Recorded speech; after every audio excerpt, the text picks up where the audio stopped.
Hemos hecho un recorrido sobre los diferentes modelos educativos, sobre las diferentes tendencias educativas y de algunas teorías del aprendizaje, las cuales están vinculadas con el proceso de enseñanza-aprendizaje que se vive en nuestras aulas.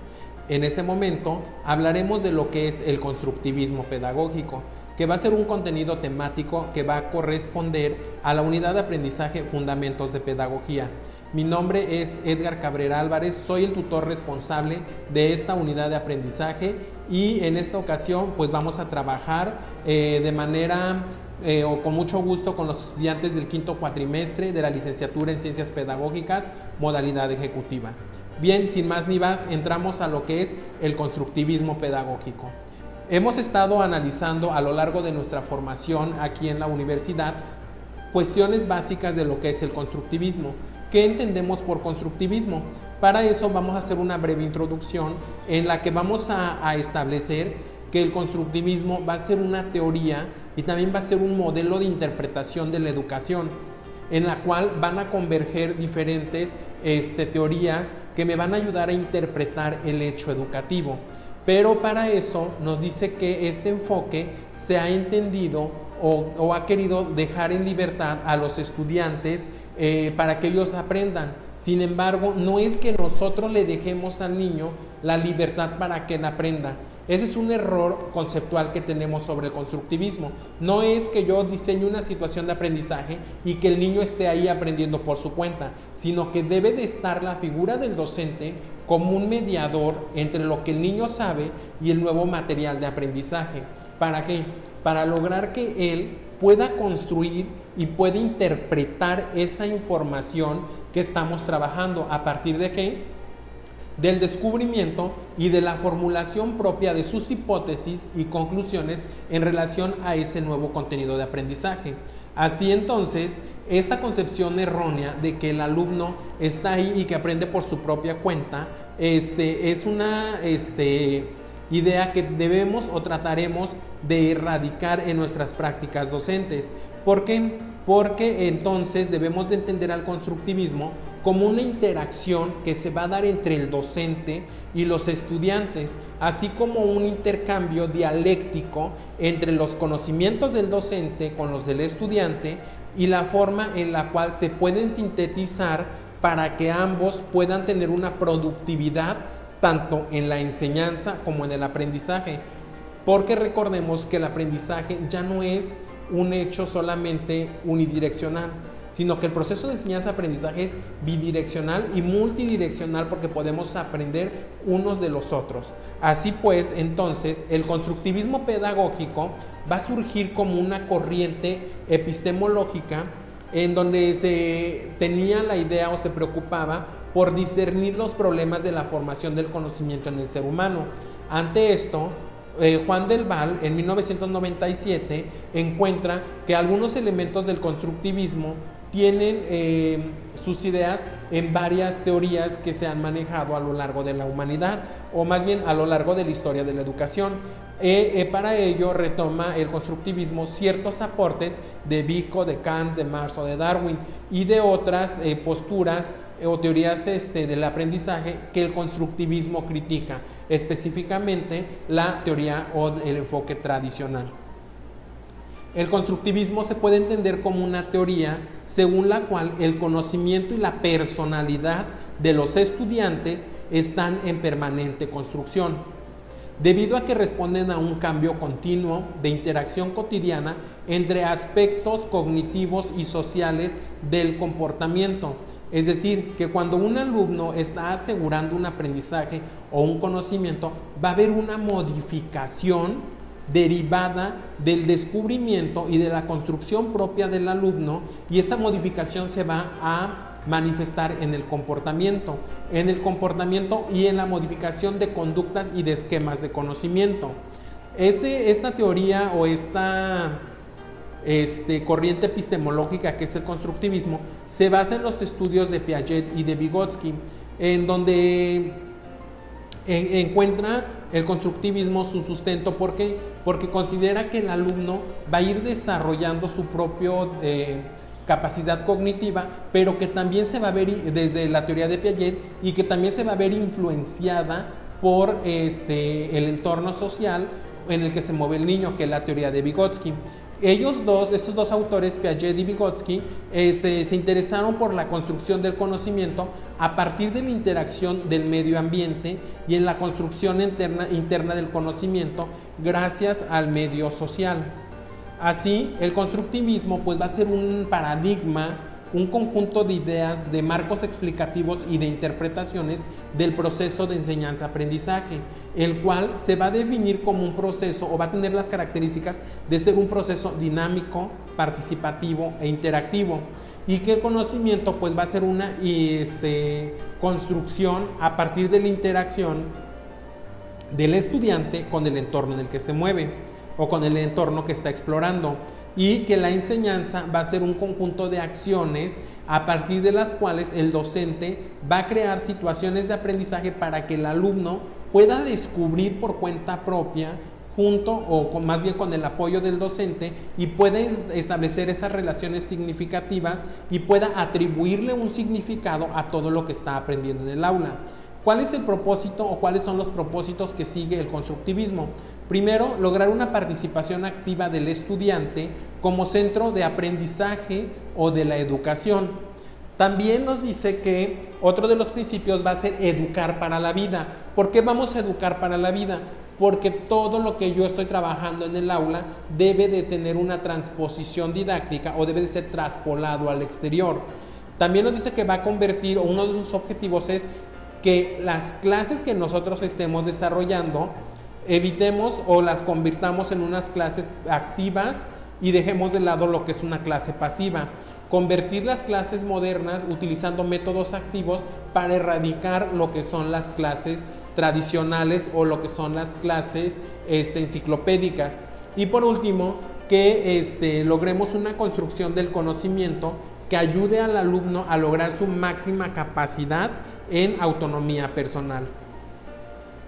Así, el aprendizaje constructivista nos dice que va a ser un aprendizaje, o más bien va a ser una estrategia que nos va a permitir crear nuestros propios procesos de solución, promoviendo la creatividad del estudiante y estableciendo relaciones entre el conocimiento previo y el nuevo material del aprendizaje a partir de un mediador que va a crear puentes cognitivos, y que ese mediador va a ser el docente, va a ser el mediador entre el estudiante y el nuevo material de aprendizaje.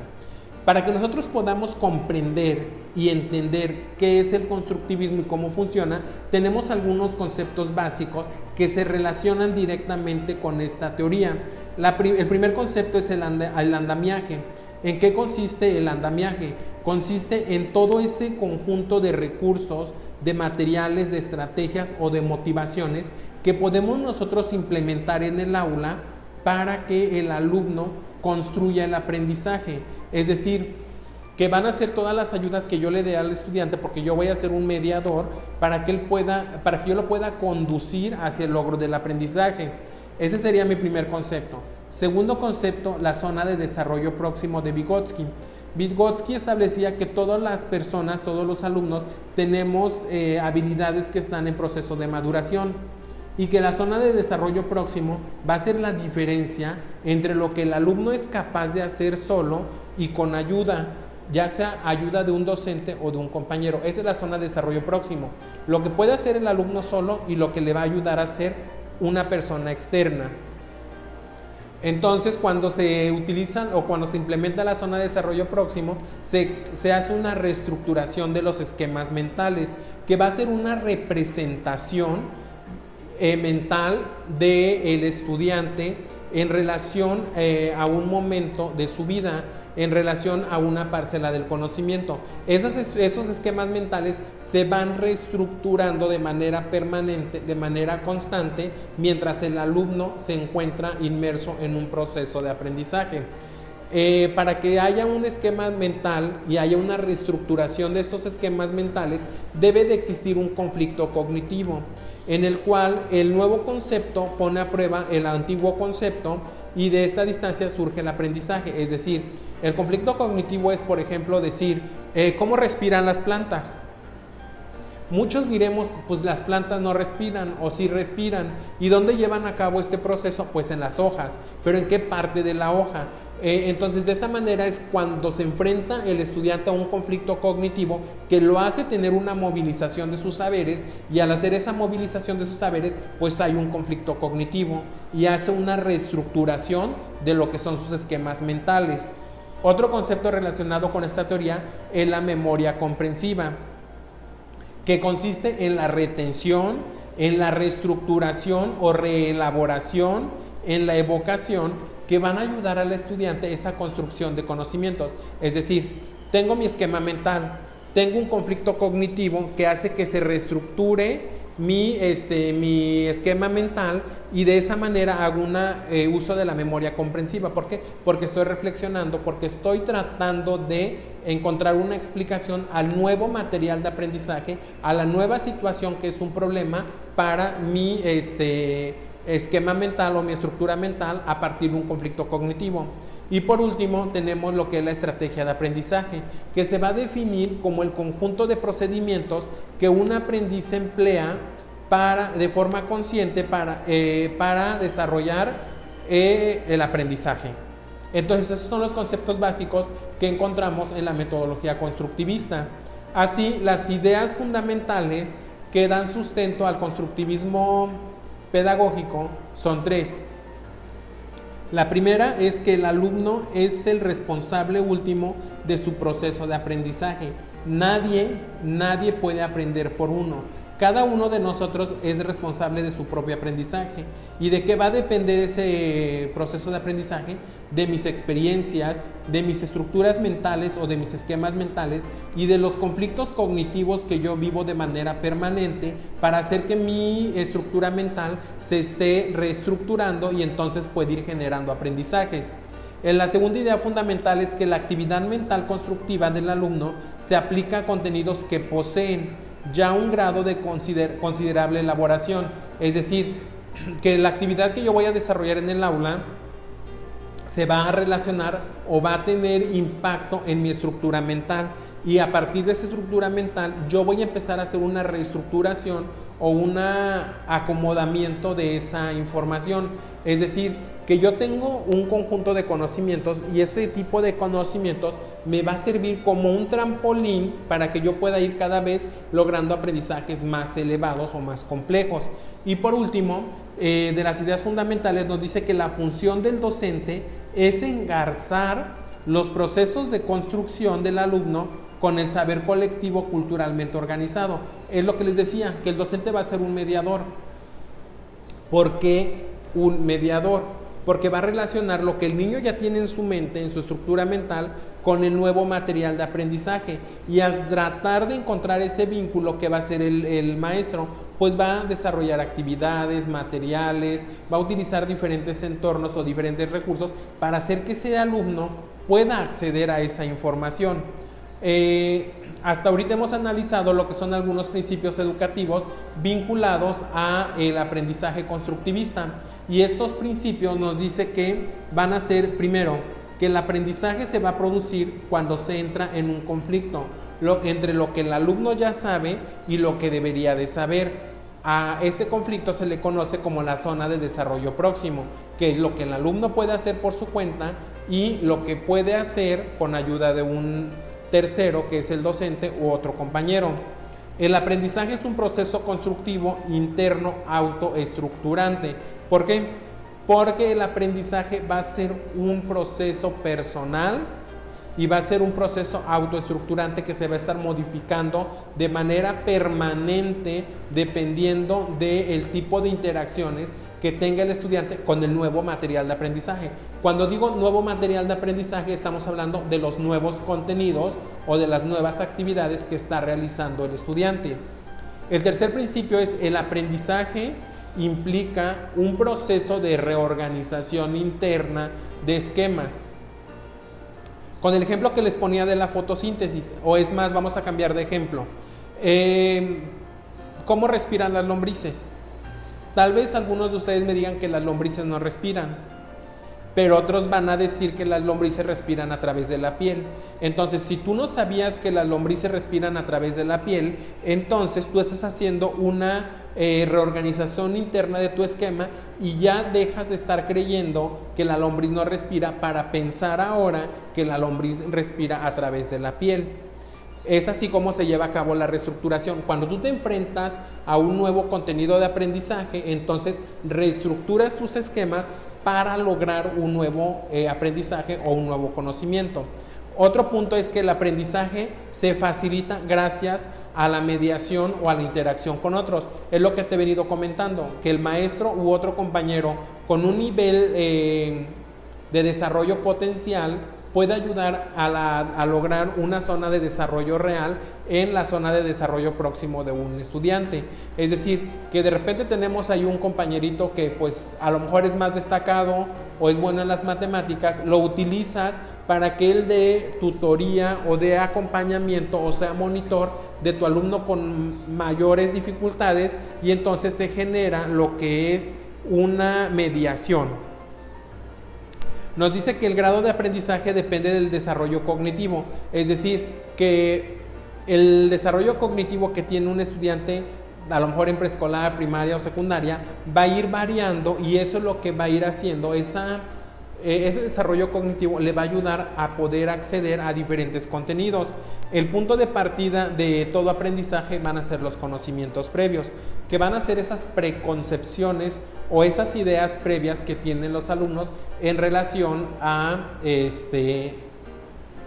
un aprendizaje nuevo. En este caso te pongo un ejemplo. ¿Sabías, por ejemplo, que una vez que morimos, siguen creciendo nuestras uñas y nuestro cabello? Si me dices que sí, tal vez tengas una idea clara y me digas por qué siguen creciendo. Y esa idea que tú me digas puede ser verdadera, medianamente elaborada o puede estar mal.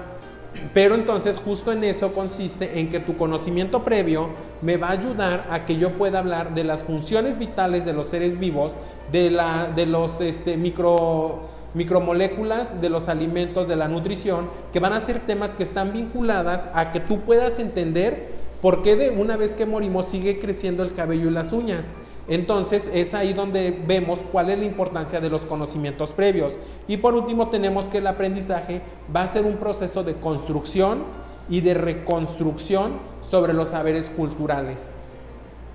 Para que nosotros podamos lograr todas estas características, es necesario que el docente sepan hacer los profesores, es decir, qué debe de saber el maestro teóricamente y qué debe de saber hacer para que logre que sus estudiantes construyan a partir de sus experiencias propias un significado o un nuevo conocimiento. Primero debe de conocer la materia que va a enseñar. ¿Por qué? Porque es así como él va a poder utilizar su pedagogía y su didáctica en relación a lo que quiere que sus alumnos aprendan. Debe de conocer y cuestionar el pensamiento del docente, es decir, que él solo se debe de autoevaluar para saber qué es lo que piensa en relación a cada tema y en relación a la forma en cómo aprenden sus alumnos. También es un docente que debe de adquirir conocimiento teórico práctico sobre la enseñanza de la materia.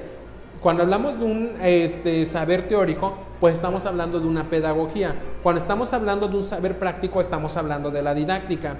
Un docente va a ser un docente constructivista cuando va a criticar fundamentalmente la enseñanza habitual, es decir, la enseñanza tradicional. Debe de saber planificar, preparar actividades, diseñar apoyos y crear climas favorables, climas o ambientes de aprendizaje necesarios y que estén empatados con el enfoque constructivista. Debe de enseñar y debe de desarrollar contenidos y habilidades de manera estratégica, de manera integral, para que el alumno pueda, en una sola intervención, en una sola actividad, desarrollar conocimientos de tipo factual, conceptual, procedimental y actitudinal. Y por último, debe de conocer el sistema de evaluación. Un sistema de evaluación que para que esté en correspondencia con el enfoque constructivista, debe de ser un enfoque formativo de evaluación.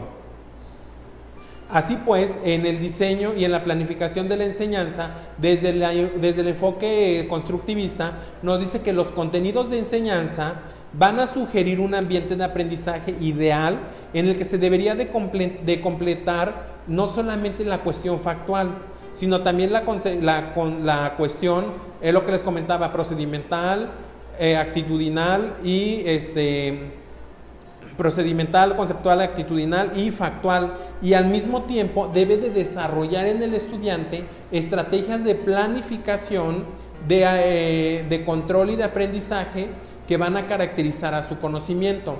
En este caso, los métodos que podemos utilizar y las estrategias de enseñanza que podemos utilizar van a ser una idea importante, van a ser una idea clave a partir de la cual nosotros vamos a poder elegir y articular los alumnos y sus oportunidades para adquirir el conocimiento. Es decir, que los métodos y las estrategias van a ser los medios que yo voy a utilizar, que yo como docente voy a desplegar para hacer que mis alumnos avancen hacia el desarrollo de aprendizajes. Es por eso que estas estrategias y estos métodos deben de ser muy significativas para el niño, deben de estar en función a sus necesidades, a sus intereses y algo que nos menciona el constructivismo, a su desarrollo cognitivo. Cada una de las actividades que planteemos en esas estrategias deben considerarse como retos alcanzables, como retos que den satisfacción a que el niño esté aprendiendo de manera permanente y no que lo frustre en el intento de querer comprender y de poder llegar al fin de una actividad. En esta misma sintonía, los contenidos o la secuencia de contenidos van a estar de acuerdo con los principios que se derivan del aprendizaje significativo, que comienza con los elementos generales a los más simples, introduciendo progresivamente los detalles más complejos. Y por último tenemos que dentro de una clase se debe de adoptar una organización social en donde se potencie la construcción del conocimiento. Esa organización social se debe de estar cambiando de manera permanente, es decir, en algunas ocasiones voy a requerir hacer un trabajo de manera individual, por binas, en equipos o en colectivo. De esta manera, el alumno empieza a desarrollar ciertas habilidades que le permiten colaborar y compartir experiencias de aprendizaje con otros compañeros. En relación a las características del profesor que se encuentra inmerso o que empieza a trabajar con una metodología constructivista, nos dice que un profesor constructivista va a ser un profesor que va a aceptar y que va a impulsar la autonomía y la iniciativa del alumno. Es decir, vamos a soltar al alumno a que él aprenda, que él experimente y que él construya sus propios significados, siempre y cuando yo actúe solamente como un mediador de ese conocimiento previo y ese nuevo contenido que le quiero desarrollar en él. El docente va a usar como materia prima y como fuentes primarias todos los materiales físicos, interactivos y manipulables que puede incorporar en sus estrategias, en sus metodologías y en las actividades, es decir, que los va a incluir como dispositivos digitales para que el alumno pueda generar su aprendizaje. El maestro va a utilizar un vocabulario acorde a el nivel de desarrollo del niño y va a desarrollar algunas habilidades cognitivas o del pensamiento en el estudiante, como puede ser la clasificación, el análisis, la predicción, la inferencia, la deducción, la estimación o el pensamiento, que se consideran como habilidades o destrezas de acción del pensamiento científico. También nos dice que un docente, desde el enfoque constructivista, va a ser un docente que va a investigar la comprensión de conceptos y que va a desafiar a que sus estudiantes indaguen a partir de las preguntas y de respuestas bien reflexionadas. Además de que va a desafiar también a que ellos se hagan preguntas entre sí. Bien, de manera concreta vamos a aterrizar con cuáles serían esas 9 tareas o esos eventos del aprendizaje desde el enfoque constructivista. Primero es que el maestro debe de utilizar sus competencias y esas competencias van a servirle para captar la atención, para poder anclar al estudiante y poder decirle, hey, estamos aquí aprendiendo y necesito tu atención, pero no es decirlo con un mensaje o de manera verbal, sino que utilices tu habilidad, tu ingenio, tu creatividad para que tú puedas captar la atención de tus estudiantes. Número 2, que todo proceso de aprendizaje va a tener una evidencia de aprendizaje tangible, es decir, va a haber un resultado de aprendizaje que yo pueda decir, mi alumno sí aprendió, sí me está comprobando que lo que yo intenté o lo que yo me propuse como un aprendizaje esperado o como un propósito educativo, el alumno lo está logrando y me lo está demostrando. Y para ello yo puedo utilizar mis instrumentos y mis criterios de evaluación. Siguiente, que el profesor va a realizar una evaluación diagnóstica, cuya finalidad va a ser evaluar los conocimientos previos que tiene mi alumno antes de iniciar un ciclo escolar, un tema, una unidad de aprendizaje o incluso una actividad. Otra de las características en esta concepción constructivista es la presentación del contenido. ¿Qué tipo de actividades voy a hacer para que mi alumno pueda descubrir por cuenta propia, descubrir desde sus posibilidades de aprendizaje el conocimiento? Por ejemplo, variar las actividades, no que todo el tiempo, por ejemplo, tengamos que estar haciendo un resumen o que estemos haciendo cuadros sinópticos, sino que vayamos alternando a lo mejor entre actividades sencillas y que a la vez desarrollen el pensamiento al pasar a actividades donde el alumno construya y ponga en evidencia lo que ha aprendido. Otra de las características es que el docente va a guiar la orientación y el acompañamiento en el aula, es decir, que aunque otorgue a un niño la cuestión del acompañamiento, también él debe de asesorar a las personas que van a dar acompañamiento. Debe de ejercer o debe de realizar actividades de práctica, de exploración, de interacción con el entorno y con el contexto. Debe de existir una retroalimentación, que también es una de las características muy importantes dentro de lo que es el enfoque formativo de la evaluación. Llegamos también a que siempre en todo proceso educativo desde el enfoque constructivista vamos a trabajar con un enfoque formativo de la evaluación, es decir, voy a tener una evaluación diagnóstica o de inicio, una evaluación procesual o formativa para llegar a una evaluación sumativa o final que me va a dar o me va a rendir cuentas del producto de aprendizaje o de la evidencia de aprendizaje que mi alumno logró como resultado de una situación de aprendizaje que diseñé para mi estudiante. Y por último, llegamos a que todo el tiempo, después de hacer un proceso de evaluación, después de haber desarrollado mi proceso de enseñanza-aprendizaje, yo debo de reforzar y llevar a la práctica todos mis conocimientos, es decir, debo de estar siempre siendo consciente de lo que estoy desarrollando en el aula y de qué modificaciones debo de hacer para que mi clase cada vez sea y responda a las necesidades y los intereses de los estudiantes. Bien, hasta acá hemos llegado a lo que son las principales características de lo que es la escuela o el enfoque constructivista de la educación y me despido de ustedes enviándoles un cordial saludo. Se despide su tutor de unidad de aprendizaje, maestro Edgar Cabrera Álvarez.